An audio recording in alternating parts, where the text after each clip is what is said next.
Adelantado, la ministra Jania Pérez de Cuéllar está con nosotros. Bienvenida, muchísimas gracias por acompañarnos. Las expectativas sobre el mensaje de la Nación eran muchas. La agenda, sin duda, estaba marcada, por ejemplo, por la recuperación económica, la inseguridad. En efecto, la presidenta se ha referido a ello, ha pedido facultades para legislar en esta lucha contra la delincuencia. También está el tema de la salud pública, en fin, de la reactivación de la inversión. Y sobre todo el tema de la reconciliación nacional. ¿La dejó satisfecha? ¿Cuál es el balance que usted daría después del mensaje de la presidenta? Buenas noches, Mávila. Muy buenas noches. Feliz 28. Feliz 28 también.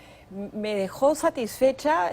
Sí, gratamente satisfecha. Sé que hay críticas, los discursos siempre se critican y son motivos de crítica, pero creo que ha sido un discurso sentido, que ha leído bien los dolores que tiene el país, uno de ellos el tema de la reconciliación nacional y la necesidad de mirar hacia adelante, de perdonarnos, de dejar de atacarnos. Otro fuerte, digamos, tema que nos aqueja es el tema de la seguridad ciudadana, la deuda social que la presidenta ha plasmado a través de las obras de infraestructura como los hospitales, aguas de saneamiento, carreteras.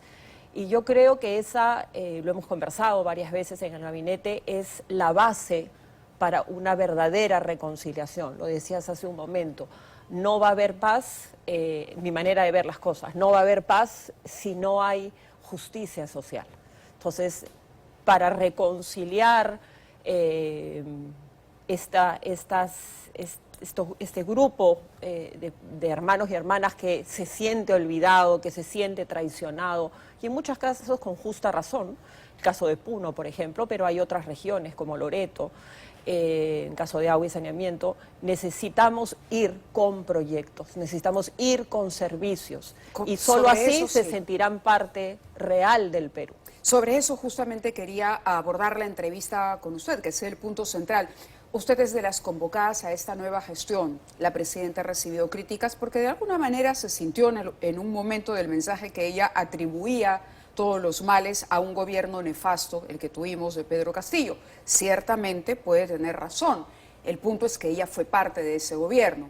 El elenco nuevo, digamos, la gente que se ha sumado al gobierno de la presidenta Boluarte, ¿cómo percibe esta renovación, este pasado de página en el que ella se encuentra? ¿Cómo la leen? Bueno, yo formo parte de la primera camada desde el inicio, y ella fue muy sincera en las veces que estuvimos en el gabinete conversando sobre lo que sucedía, ¿no? y discutiendo sobre lo que sucedía, y ella comentó que ella formó parte de este gobierno con la lógica de hacer justicia social. Pero justamente cuando empezó a ver los niveles de corrupción que se sucedieron en el camino, ella misma se apartó un poco de este círculo y se concentró en trabajar en el MIDIS. Lo que yo he visto y lo que conversamos y trabajamos en el gabinete a lo largo de estos largos y a la vez cortos 8 meses, es que estamos enfocados en trabajar por lo que te decía hace un momento, resolver la injusticia social.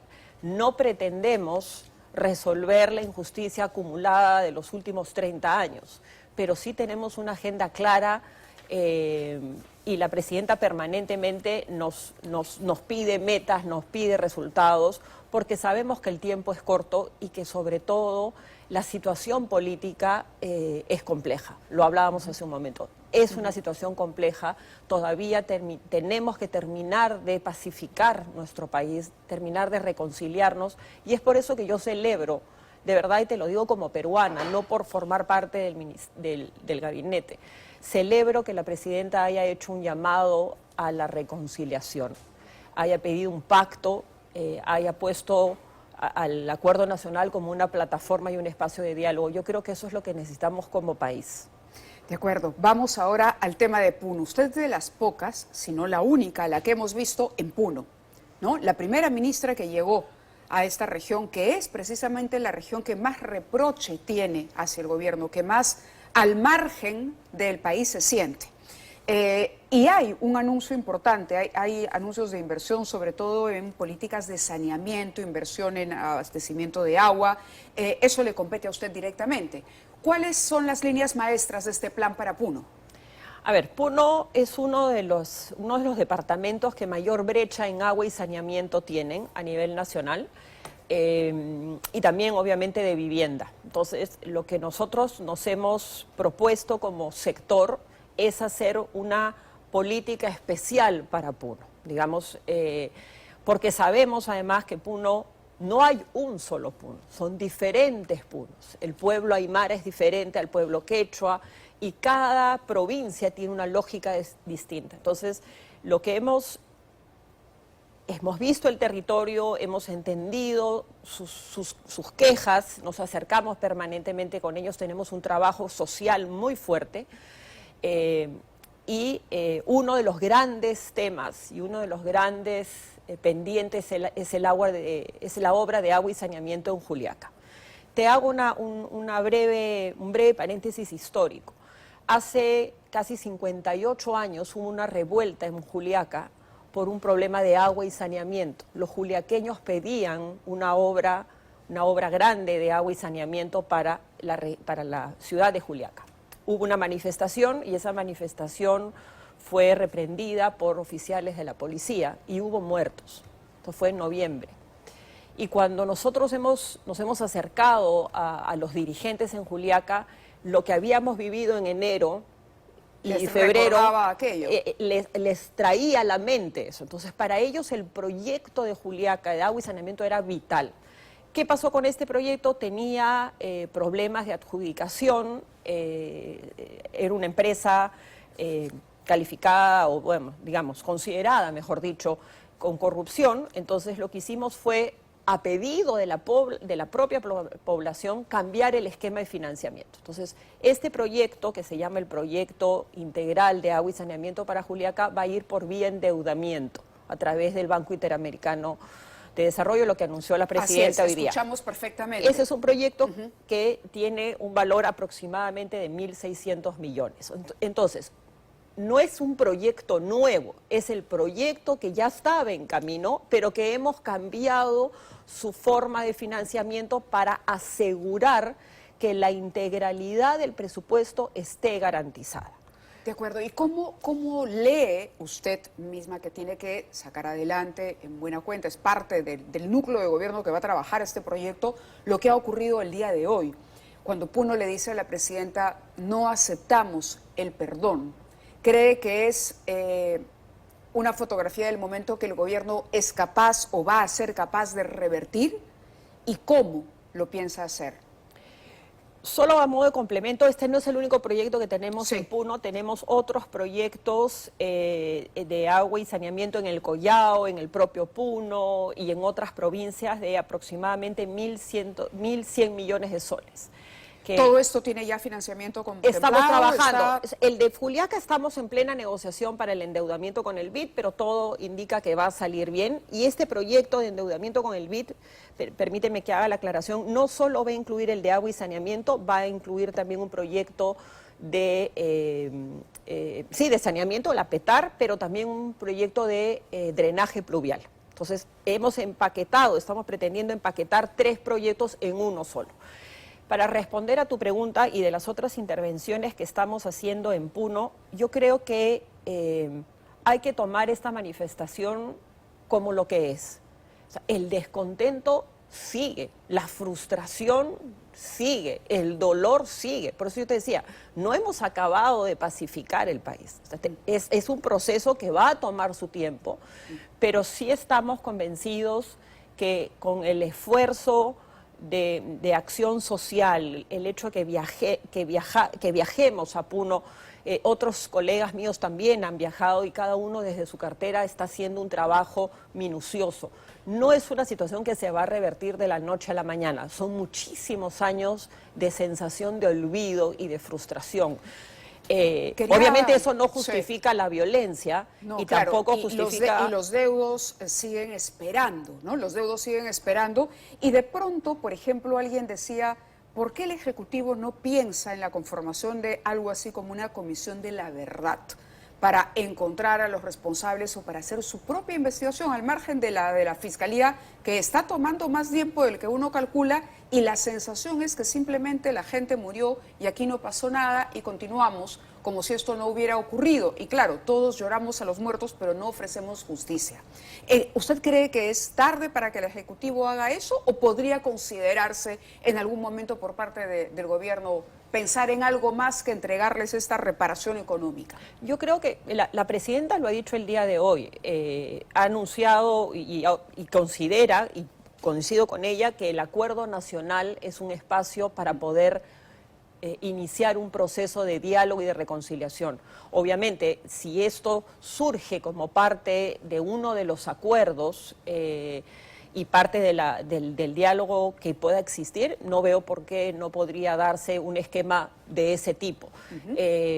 Pero yo repito, creo que es en el marco del acuerdo nacional donde se puede trabajar estos diferentes mecanismos. Este es uno, pueden haber otros. De hecho, en que las partes también estén de acuerdo claro, y que las partes consideren también como válido. Ahora, quería compartir con usted algunas reacciones al mensaje de la presidenta Boluarte. Vamos a escuchar algunas de ellas y regresamos con la ministra Jania Pérez de Cuellar. Es lamentable que tenga un mensaje a la nación donde manifiesta que ha recibido una crisis tanto política, moral y social, ¿no? Por el gobierno anterior, sabiendo que ella fue vicepresidenta, fue exministra de Inclusión Social y sobre todo pues fue parte de un consejo de ministros, y eso llama mucho la atención porque no hemos visto nosotros que en su momento haya dicho o hecho algo para poder generar pues un tema de cuestionamiento. La presidenta representa a todo el país y yo entiendo que cuando se tratan de personas fallecidas, ya sea civiles o militares, obviamente es responsabilidad siempre de la parte política, el Ejecutivo. Entonces, me parece bien que lo haya hecho la presidenta. Lo que me parece mal es que va a aceptar las recomendaciones de la Corte Interamericana. Yo creo que ha sido un mensaje con algunos anuncios importantes, ¿no? Pero muy desordenado y muy largo. Han habido anuncios, por ejemplo, como el impulso de la Autoridad para la Infraestructura, que me parece fundamental, el anuncio de trabajar en conjunto con el Congreso una reforma política en serio, trabajar, por ejemplo, el tema de la construcción de penales para combatir la inseguridad, y anuncios interesantes, ¿no? Pero que creo que se perdieron en un mensaje larguísimo, donde desordenado, de pronto hablabas de inseguridad, luego hablabas de salud, luego de educación, después hablabas de la tarjeta digital, ¿no? Me parece que la presidenta perdió la oportunidad de ser clara y concisa.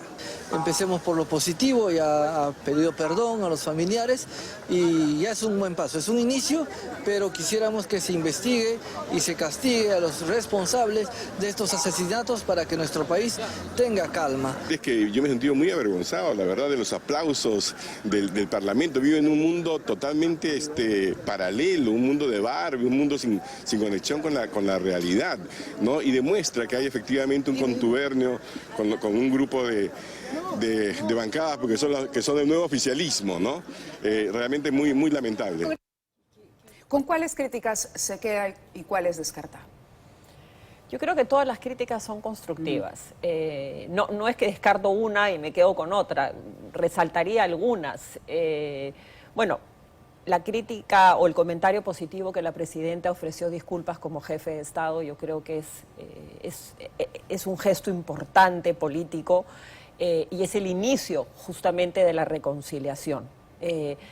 A mí me pidieron cuando fui a Puno pedir disculpas. Y lo hice en nombre de todos los ministros anteriores que me precedieron y que no hicieron nada por Puno.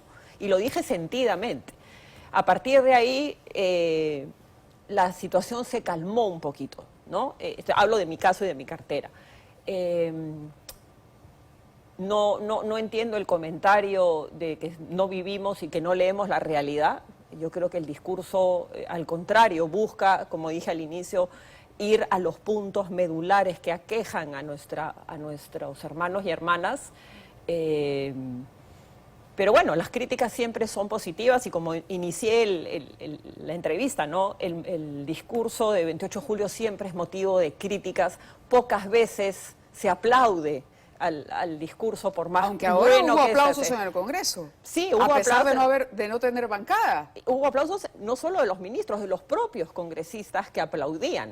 Y bueno, yo creo que yo no concuerdo que esto es un contubernio, yo creo que responde a la demanda de lo que nuestros hermanos y hermanas necesitan. Siempre podrá ser mejor, siempre podremos hacer mejor, nos equivocaremos ciertamente, pero hay propósito de enmienda en este gabinete. De acuerdo. Y estamos aquí para seguir construyendo de la mano con el Congreso, con los demás poderes del Estado y sobre todo también con la sociedad civil. De acuerdo, ministra. Muchísimas gracias por haber Gracias a estado ti. con nosotros, sobre todo para desarrollar este plan especial para la región de Puno que lo requiere y que es el gran reto del gobierno de la presidenta Boluarte para llegar a esa unidad de la que hablábamos. Felices fiestas patrias de nuevo. Felices Muchas fiestas gracias. patrias, Mávila. Vamos Gracias. nosotros.